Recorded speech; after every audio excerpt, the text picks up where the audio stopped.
Hello, hello, hello! Punctuation Police here. Welcome to the second tutorial about full stops. If you haven't watched part 1 yet, go and check it out first. It covers all the basics you'll need before diving into this video. In this tutorial, we'll be taking your full stops to the next level. You'll learn some advanced skills that will have your teacher nodding with delight. Let's begin. We'll start with a reminder of the basics.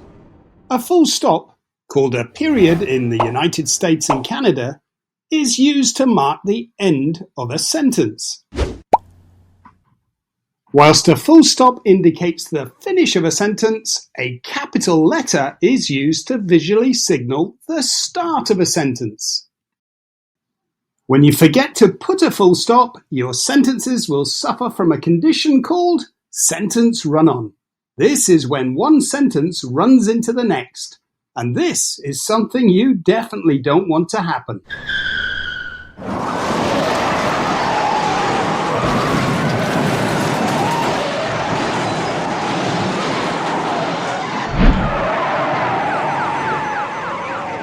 Forgetting a full stop can often change the meaning of a sentence. I love eating, my dog loves food too. Oh, I love eating, my dog loves food too. Right, that's locked down the basics. Now let's crack on with the more advanced full stop use. Typing full stops. When typing, always place the full stop immediately after the last letter of the sentence. Don't leave a space before it. You should also leave one space after the full stop before starting the next sentence. Not like this, like this. Titles, headings, and signs. You don't need to use a full stop for titles, headings, or signs. These stand alone as clear statements, so a full stop isn't necessary. Shortening words. Instead of writing some words in full, you can shorten them using a full stop. This is called an abbreviation. You're probably already familiar with Doctor for Doctor, Mr. for Mr., Mrs. for Mrs. These abbreviations save space and make writing quicker. Here's where UK English and North American English follow different rules. In the UK, if the first and last letters of the abbreviation match the full word, you don't need a full stop. So, Doctor, Mr. and Mrs. do not need a full stop after the abbreviation. However, as Professor and Prof have different ending letters, a full stop is needed after the abbreviation. In North America, full stops are used for almost all abbreviations. Some well-known abbreviations, though, never use full stops, even in North America. UN, NATO, USA, BBC, and the units of measure, like kilometers, millimeters, centimeters, and kilograms. They're all written without a full stop after them. What if an abbreviation ends a sentence? If an abbreviation with a full stop is at the end of a sentence, you don't need to put another full stop. This is a special medal called a Victoria Cross, which is awarded for extreme bravery in battle. The soldier showed great bravery and was awarded the VC.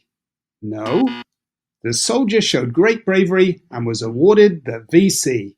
Yes, that's right, no extra full stop needed. Other sentence endings. A full stop is the most common way to end a sentence, but it's not the only way. Depending on what you're saying, you might need a question mark or an exclamation mark instead. Let's take a simple sentence. Dad woke up. Written like this, it's a straightforward fact. But what if Dad wasn't expected to wake up? You might write, Dad woke up. This shows surprise or disbelief. And what if you were shocked, excited, or even annoyed that Dad woke up? Then you might write, Dad woke up. This adds strong emotion. Each of these punctuation marks changes the meaning of the sentence. So choose wisely. And this reminds me of something important I need to add. If you use a question mark or an exclamation mark, you don't need to put a full stop after it. That little dot at the bottom already acts as a full stop, so your sentence is already complete. Speech marks and brackets, which are also called parentheses in North America. Sometimes a sentence ends inside speech marks or brackets. When this happens, you don't need to add an extra full stop outside. The punctuation inside is enough. Sam said, "That was really clever." Don't put that extra full stop. The full stop inside the speech mark ends the sentence. Sometimes we use brackets to add extra information to a previous sentence. If the words inside the brackets form a complete sentence, they act as a sentence in their own right. When you use brackets like this, do not add an extra full stop outside. The full stop inside the brackets already shows that the sentence has ended. But be careful. If what's in the brackets is only part of the sentence, the full stop goes outside. George wanted to watch the end of the movie, but he was too tired to stay up. All right, punctuation officers, that wraps up our full stop masterclass. We've cracked down on run-on sentences, patrolled the rules for abbreviations, and even investigated alternative ways to end a sentence.